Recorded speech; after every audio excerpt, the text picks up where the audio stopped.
Hello दोस्तों, नमस्कार। मेरा नाम है सौरभ पटेल और मैं स्वागत करता हूं आपका अपने YouTube channel mister SP point में। आज हम आप लोगों के लिए बीएड एंट्रेंस एग्जाम के 50 जीके जीएस के प्रश्न लाए हैं, जो कि 2020 के सेकंड पेपर में आए हुए क्वेश्चन थे। तो ठीक है, अब आशा और उम्मीद करते हैं कि आप इस वीडियो को अंत तक देखेंगे और बेहतर तरीके से समझकर जाएंगे। जाने से वीडियो चालू करने से पहले आपको बता दें, यदि आप हमारे चैनल पर नए हों तो पहले चैनल को सब्सक्राइब जरूर कर लें। तो चलिए सबसे पहला प्रश्न देखते हैं क्या है। सत्यमेव जयते लिया गया है। सत्यमेव जयते लिया गया है, कहाँ से लिया गया है, अर्थात ये किस जगह से इसको सत्यमेव जयते लिया गया है और ये कहाँ लिया गया है। आपके भारत का सरकार जो चिन्ह है जिसमें आपका अशोक स्तंभ है, उसके नीचे वाले भाग पे लिखा रहता है सत्यमेव जयते। तो वो कहाँ से लेकर के वहाँ लिखा गया है, तो मुंडकोपनिषद से लिया गया है। और इसका अर्थ क्या होता है आपको बता दें। सत्यमेव जयते का जो अर्थ होता है, सदा सत्य की विजय होती है, सदा सत्य की जीत, असत्य की नहीं। यह सूत्र वाक्य मुंडकोपनिषद से लिया गया है। भारत सरकार के जो मैंने बताया है कि प्रतीक चिन्ह है अशोक स्तंभ के पलक के नीचे, इस सूत्र का वाक्य देवनागरी लिपि में अंकित किया गया है। तो ठीक है, अगला प्रश्न की ओर चलते हैं हम लोग। भारत में सोने के सिक्के का प्रचलन सर्वप्रथम किसने किया। अर्थात प्राचीन भारत में सोने के सिक्के कौन चलवाया, कौन सा ऐसा देश था या फिर कौन से ऐसे लोग थे जिन्होंने भारत में सोने के सिक्के सबसे प्रथम बार चलवाएं। तो आप लोग को बता दें, सोने के सिक्के का श्रेय जो है आपका कुषाण को जाता है, लेकिन यहाँ कुषाण सही नहीं होगा। यहाँ option number D is right answer. Option number D is right answer. यवन। यवन क्यों होगा। भारत में सोने के सिक्के का प्रचलन सर्वप्रथम कुषाण शासकों ने किया था, लेकिन इसका श्रेय जो है वो जाता है यवन को, क्योंकि यवन लोग जो है वास्तविक जो चालू करने वाले कहे जाएंगे, क्योंकि उन्होंने सबसे पहले सिक्कों को चलवाया था और प्रचलित करना, और इसका काम तो सबसे पहले कुषाणों ने शुरू किया था। ठीक है, अगले प्रश्न की ओर चलते हैं। चित्तौड़ के प्रसिद्ध विजय स्तंभ का निर्माण किसने कराया था। तो चित्तौड़ का जो प्रसिद्ध विजय स्तंभ है उस स्तंभ का निर्माण जो है महाराणा कुंभा ने करवाया था। महाराणा कुंभा ने करवाया था। आपको बता दें, मालवा के सुल्तान महमूद शाह खिलजी को परास्त करके महाराणा कुंभा ने एक ऐतिहासिक विजय प्रतीक के रूप में यादगार करने के लिए 1448 ईस्वी में विजय स्तंभ का निर्माण चित्तौड़ के किले में कराया था। 47 वर्ग फीट ऊंचा यह जो है था और काफ़ी भव्य इन्होंने बनवाया था यह स्तंभ। और यहाँ तक पहुँचने के लिए इस स्तंभ के तो 157 सीढ़ियाँ भी चढ़नी पड़ती हैं। ठीक है, अगला प्रश्न देखिए क्या है साथियों। भारत में मुस्लिम लीग के संस्थापक कौन माने जाते हैं। तो भारत में सबसे पहले मुस्लिम लीग के संस्थापक जो हैं वे सलीमुल्लाह खां माने जाते हैं। मुस्लिम लीग के संस्थापक सलीमुल्लाह खां माने जाते हैं। ठीक है, अगले प्रश्न की ओर चलेंगे साथियों। निम्नलिखित में क्या दिया है। निम्नलिखित में भारत के किस राज्य का जो समुद्री सीमा है वो नहीं लगता। किस राज्य का जो समुद्री सीमा है वो उस राज्य से नहीं लगता। तो इसमें 4 ऑप्शन दिए हुए हैं, गुजरात, गोवा, महाराष्ट्र, राजस्थान। आपको पता होगा गुजरात के समुद्र किनारे है, गोवा जो है वो ही समुद्र से सटा हुआ है, महाराष्ट्र जो बम्बई है वो तो समुंदर ही समुंदर वहाँ है। लेकिन यहाँ एक ऑप्शन दिख रहा है जहाँ रेगिस्तान ही रेगिस्तान है, वो है option number C. C is right answer. Rajasthan जो समुद्री सीमा नहीं साझा करता। ठीक है, उसके बाद अगले प्रश्न के लिए, घाना पक्षी विहार कहाँ स्थित है। जो घाना पक्षी विहार है ये कहाँ स्थित है आपका। ऑप्शन नंबर ए, अभी जो हमने राजस्थान की बात की है ये राजस्थान में स्थित है घाना पक्षी विहार। ठीक है, घाना पक्षी विहार को देव राष्ट्रीय पक्षी विहार भी कहा जाता है, जरूर ध्यान दीजिएगा। ठीक है, तो अगले प्रश्न की ओर चलते हैं। अगला क्वेश्चन क्या है साथियों। बिहू नृत्य इनमें से किस राज्य से संबंधित है। बिहू नृत्य जो है ये किस राज्य से संबंधित है। ना तो आप उत्तर प्रदेश में बिहू नृत्य जानते होंगे, ना बिहार वाले बिहार को जानते हो, राजस्थान में भी नहीं है बिहू नृत्य, ये है असम में। Option number C is right answer. Assam में बिहू नृत्य है। अगला प्रश्न है, पर्यावरण दिवस कब मनाया जाता है। आपको बता दें, पर्यावरण दिवस आपको आँखें मूंद के याद होना चाहिए। 5 जून को जो है पर्यावरण दिवस मनाया जाता है। उसके अलावा आपका 14 नवंबर को जो है बाल दिवस मनाया जाता है। 1 अप्रैल को मूर्ख दिवस मनाया जाता है और आपका 11 जुलाई को क्या मनाया जाता है साथियों, विश्व जनसंख्या दिवस मनाया जाता है। ठीक है, अगला प्रश्न की ओर चलेंगे।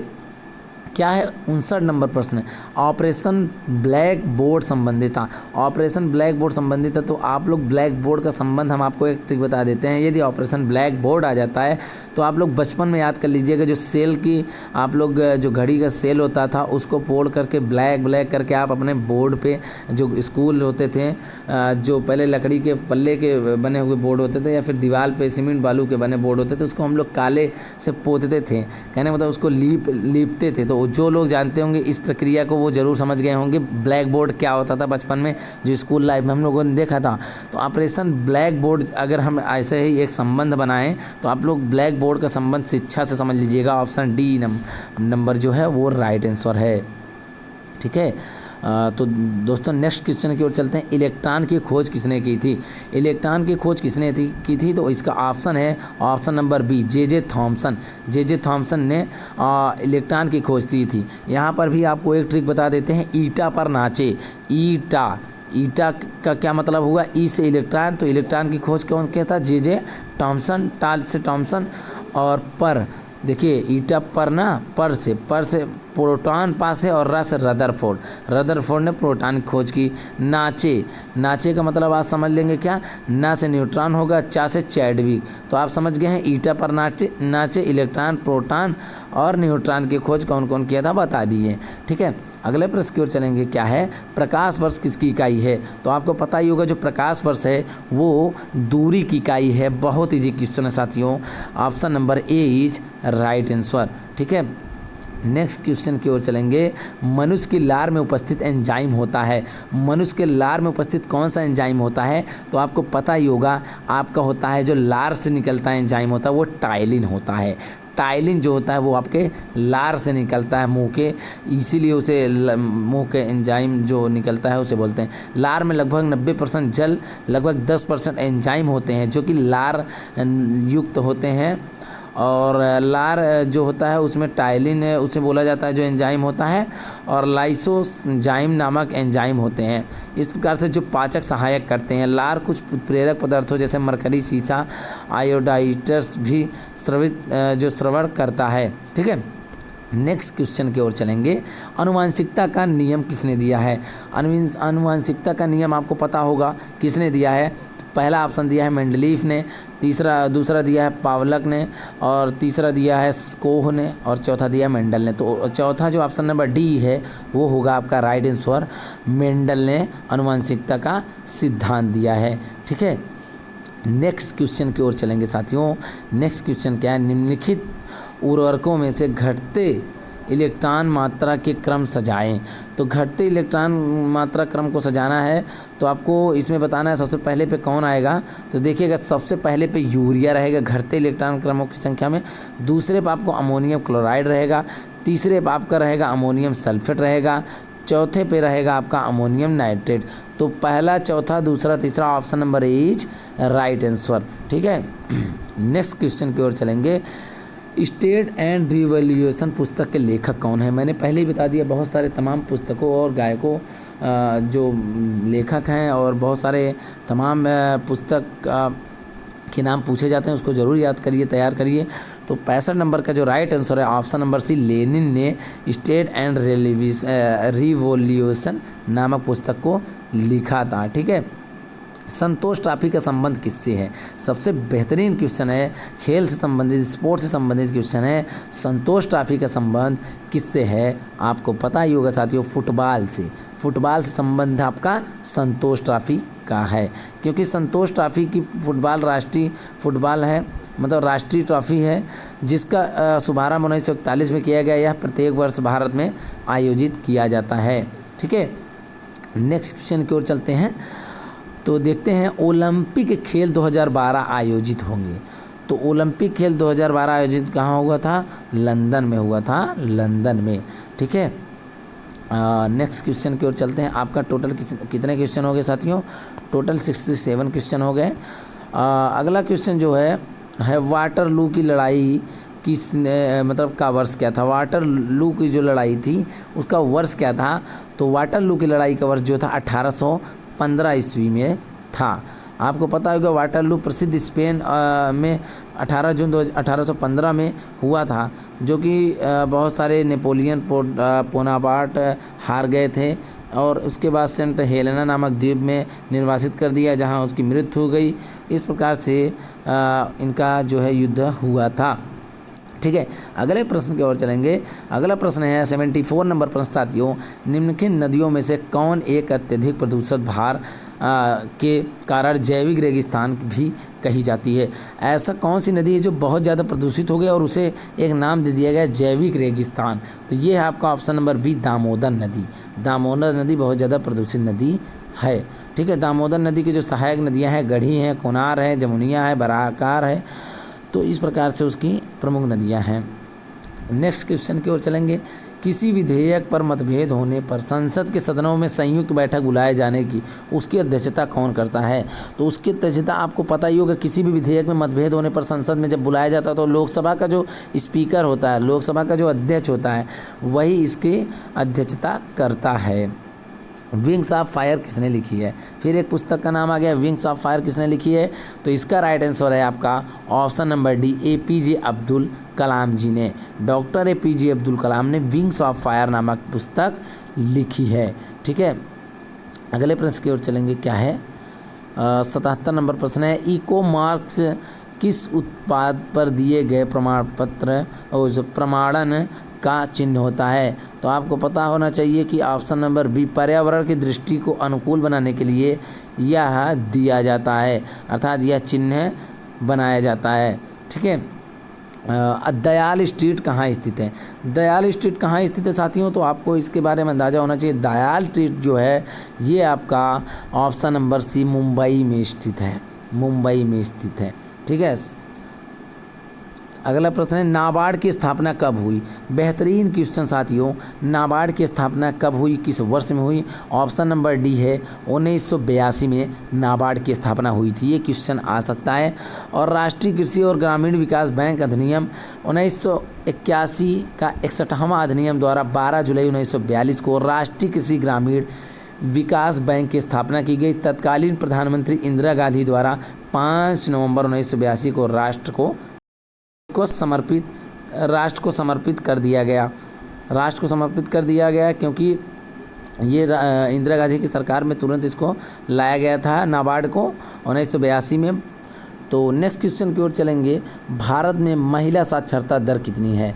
महिला साक्षरता दर तो जो है ये अगर आंकड़ा पुराना होगा तो आप नया आंकड़ा जरूर देख लेंगे। भारत में जो महिला साक्षरता दर है वो है आपका ऑप्शन नंबर बी, 53.70 अर्थात 70%। ठीक है, ये जरूर ध्यान दीजिएगा। और ऐसे विश्व साक्षरता भी आता है आपको, तो जरूर ध्यान देना। भारत में संपूर्ण महिला साक्षरता बता दिए हैं 65.46% है, जिसमें ग्रामीण महिला साक्षरता 46.70% है और नागरिक जो महिला हैं वे साक्षरता 73.20% है। भारत सरकार की साक्षरता दर जो है 74.04 है प्रतिशत, जो 1947 में मात्र 18% थी। विश्व की साक्षरता दर 84% कम है भारत की साक्षरता दर से। तो ठीक है, इस प्रकार से आपको साक्षरता के बारे में बता दिए। नेक्स्ट क्वेश्चन है साथियों, निम्नलिखित में से कौन अवध का नवाब था?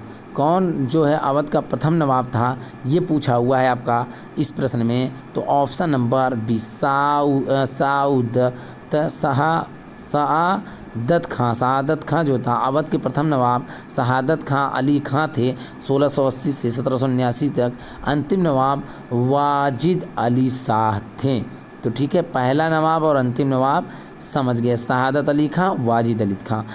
नेक्स्ट क्वेश्चन है आपका, भारतवर्ष में दल विहीन प्रजातंत्र के विचार समर्थक किसने किया? दल विहीन प्रजातंत्र के जो विचार के समर्थक किसने किया? तो वे थे जयप्रकाश नारायण जी। जयप्रकाश नारायण जी। नेक्स्ट क्वेश्चन चलेंगे, भारत में कार्यरत निर्यात का प्रसंस्करण EPG की निम्नलिखित इकाइयों में कौन निजी क्षेत्र में है? तो कौन निजी क्षेत्र में किस जगह पर है? ये सूरत में EPG प्रसंस्करण आपका स्थित है। ठीक है, अगले प्रश्न की ओर चलेंगे। प्रशीतक के रूप में प्रयोग किया जाने वाला क्लोरोफ्लोरोकार्बन CFC की खोज किसने की थी? CFC की खोज किसने की थी? Thomas medley. Option number A is right answer, Thomas medley. ठीक है, अगले प्रश्न की ओर चलेंगे। क्या है आपका, महात्मा गांधी ने किस गोलमेज सम्मेलन में भाग लिया? तो महात्मा गांधी ने पहले गोलमेज सम्मेलन में भाग नहीं लिया था, उसके बाद दूसरे गोलमेज सम्मेलन में उन्होंने भाग लिया। तो दूसरे गोलमेज सम्मेलन में गांधी जी ने भाग लिया, ठीक है। और उसी वक्त दक्षिणपंथी नेता जो थे वहाँ के प्रधानमंत्री बाद में बनते हैं ब्रिस्टन चर्चिल ने ब्रिटिश सरकार की आलोचना करते हुए कहा कि वह सरकार देशद्रोही फ़कीर गांधी जी को बराबर का दर्जा देकर बात कर रही है। हमारे राष्ट्रीय ध्वज की कितनी तीलियां हैं तो आपको पता ही होना चाहिए, बिना सोचे समझे 24 तीलियां हैं जो हमारे भारत की राष्ट्रीय ध्वज में हैं, ठीक है। तो अगला प्रश्न है आपका 87 नंबर प्रश्न, किस प्रकार के कंप्यूटर का उपयोग अधिकांशतः हम लोग स्वचालित उपकरणों का रूप में करते हैं? तो हम लोग जिस कंप्यूटर का प्रयोग करते हैं उसे संकर कंप्यूटर कहते हैं। Option number B is right answer. अधिकांशतः स्वचालित उपकरणों का प्रयोग किया जाता है क्योंकि संकर कंप्यूटर हम लोग प्रयोग करते हैं। 88 नंबर प्रश्न है, दक्षिण भारत की सबसे लंबी नदी कौन सी? दक्षिण भारत की सबसे लंबी नदी गोदावरी नदी है, ध्यान दीजिएगा। दक्षिण भारत की सबसे लंबी नदी जो है वे है गोदावरी नदी, जो कि बंगाल के महाराष्ट्र के नासिक ज़िले से निकल करके बंगाल की खाड़ी में आकर गिरती है। इसकी लंबाई 1465 किलोमीटर है। इसे वृद्ध गंगा से नाम से भी जाना जाता है। गोदावरी को वृद्ध गंगा के नाम से भी जाना जाता है। इसकी प्रमुख सहायक नदियां हैं प्रवरा, पूर्णा, मंजरा, बेनगंगा, वर्धा, पैनगंगा, प्रणाहिता, इंद्रावती, मानेर तथा सांवरी। कावेरी की लंबाई 800 किलोमीटर है। कृष्णा की लंबाई 1401 किलोमीटर है तथा महानदी की लंबाई जो है 815 किलोमीटर है। तो नदियों के बारे में आप जान गए कि दक्षिण भारत की सबसे लंबी नदी गोदावरी नदी है, उसको वृद्ध गंगा भी के नाम से जाना जाता है। 89 नंबर प्रश्न की ओर चलते हैं। 89 नंबर प्रश्न है, बुद्ध ने सर्वाधिक उपदेश कहाँ दिए थे? तो आपको ये भी क्वेश्चन पता होगा यदि आप हिस्ट्री पढ़े होंगे। ऑप्शन नंबर जो है आपको 4 दिए होंगे, लेकिन इसका option number A is right answer. Shravasti में जो है आपके बुद्ध ने सबसे ज़्यादा उपदेश दिए थे। अगला प्रश्न की ओर चलेंगे। क्या है हिमालय पर्वत का विस्तार कितने देशों में है? हिमालय पर्वत का विस्तार कितने देशों में? आपको देशों के नाम बता दें, भारत, पाकिस्तान, नेपाल और चीन। कुल मिलाकर 4 देशों में आपके हिमालय पर्वत के जो विस्तार है कुल 4 देशों में है। हमने बता दिया भारत, पाकिस्तान, नेपाल और चीन, ठीक है। तो अगला प्रश्न है, निम्नलिखित में किसका मकबरा भारत में नहीं है? किसका मकबरा भारत में नहीं है? तो अकबर का मकबरा भारत में है, जानते हैं। शाहजहाँ का भी मकबरा आपका मिल जाएगा और आगरा में, और औरंगजेब का भी मकबरा भारत में ही है, लेकिन बाबर का मकबरा जो है भारत में नहीं है। इसका option number B is right answer. Next question की ओर चलेंगे। निम्नलिखित में सबसे पुराना वेद कौन सा है? सबसे पुराना वेद कौन सा है? तो सबसे पुराना वेद इसमें से ऑप्शन नंबर आपको बताना है कौन सा सही है। सामवेद दिया है, यजुर्वेद दिया है, अथर्ववेद दिया है और ऋग्वेद दिया। तो ऋग्वेद जो है आपका सबसे प्राचीन धर्मग्रंथ, सबसे प्राचीन वेद माना गया है। इसके बारे में कुछ जानकारी दे दे तो सबसे पुराना वेद ऋग्वेद है, जिसमें 1028 सूक्त हैं। इसे हम लोग पंक्ति या श्लोक भी बोलते हैं। इसमें 10 मंडल है और 1462 ऋचाएँ हैं। तो इस वेद ऋचाओं के पढ़ने वाले ऋषि होत्र कहते हैं, और इस प्रकार से हम लोग इसे समझें।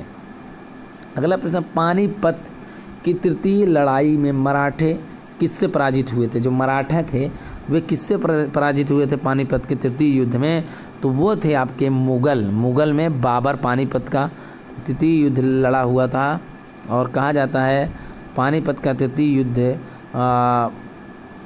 लड़ा गया, जो कि वहाँ से जो मराठा थे वे हार गए थे। और इसको लड़ा कौन था? ध्यान दीजिएगा, पानीपत का तृतीय युद्ध जो था वो 14 जनवरी 1761 को मराठों अफगान सेना पर आक्रमण कर दिया और मल्लराव होलकर युद्ध के बीच में ही भाग निकला। मराठा फौज पूरी तरह से पेशवा बेटा विश्वास राव, जसवंत राव और सदाशिव राव भाऊ, तुंकोजी सिंधिया, अन्य अनगिनत मराठा सेना कभी करीब 2800 सैनिकों के साथ मारे गए थे। इस प्रकार से मराठा हार गए थे मुगलों से, ठीक है, पानीपत के तृतीय विश्व युद्ध मतलब पानीपत के तृतीय युद्ध में। तो 94 नंबर प्रश्न देखिएगा। एमनियोसेंटिसिस से किसका परीक्षण किया जाता है? अजीब सा नाम है, तो इसको आप प्रश्न आप देख लेंगे तो इसका भ्रूण एवं लिंग से परीक्षण किया जाता है। लिंग के परीक्षण के लिए किया जाता है। B number is right answer.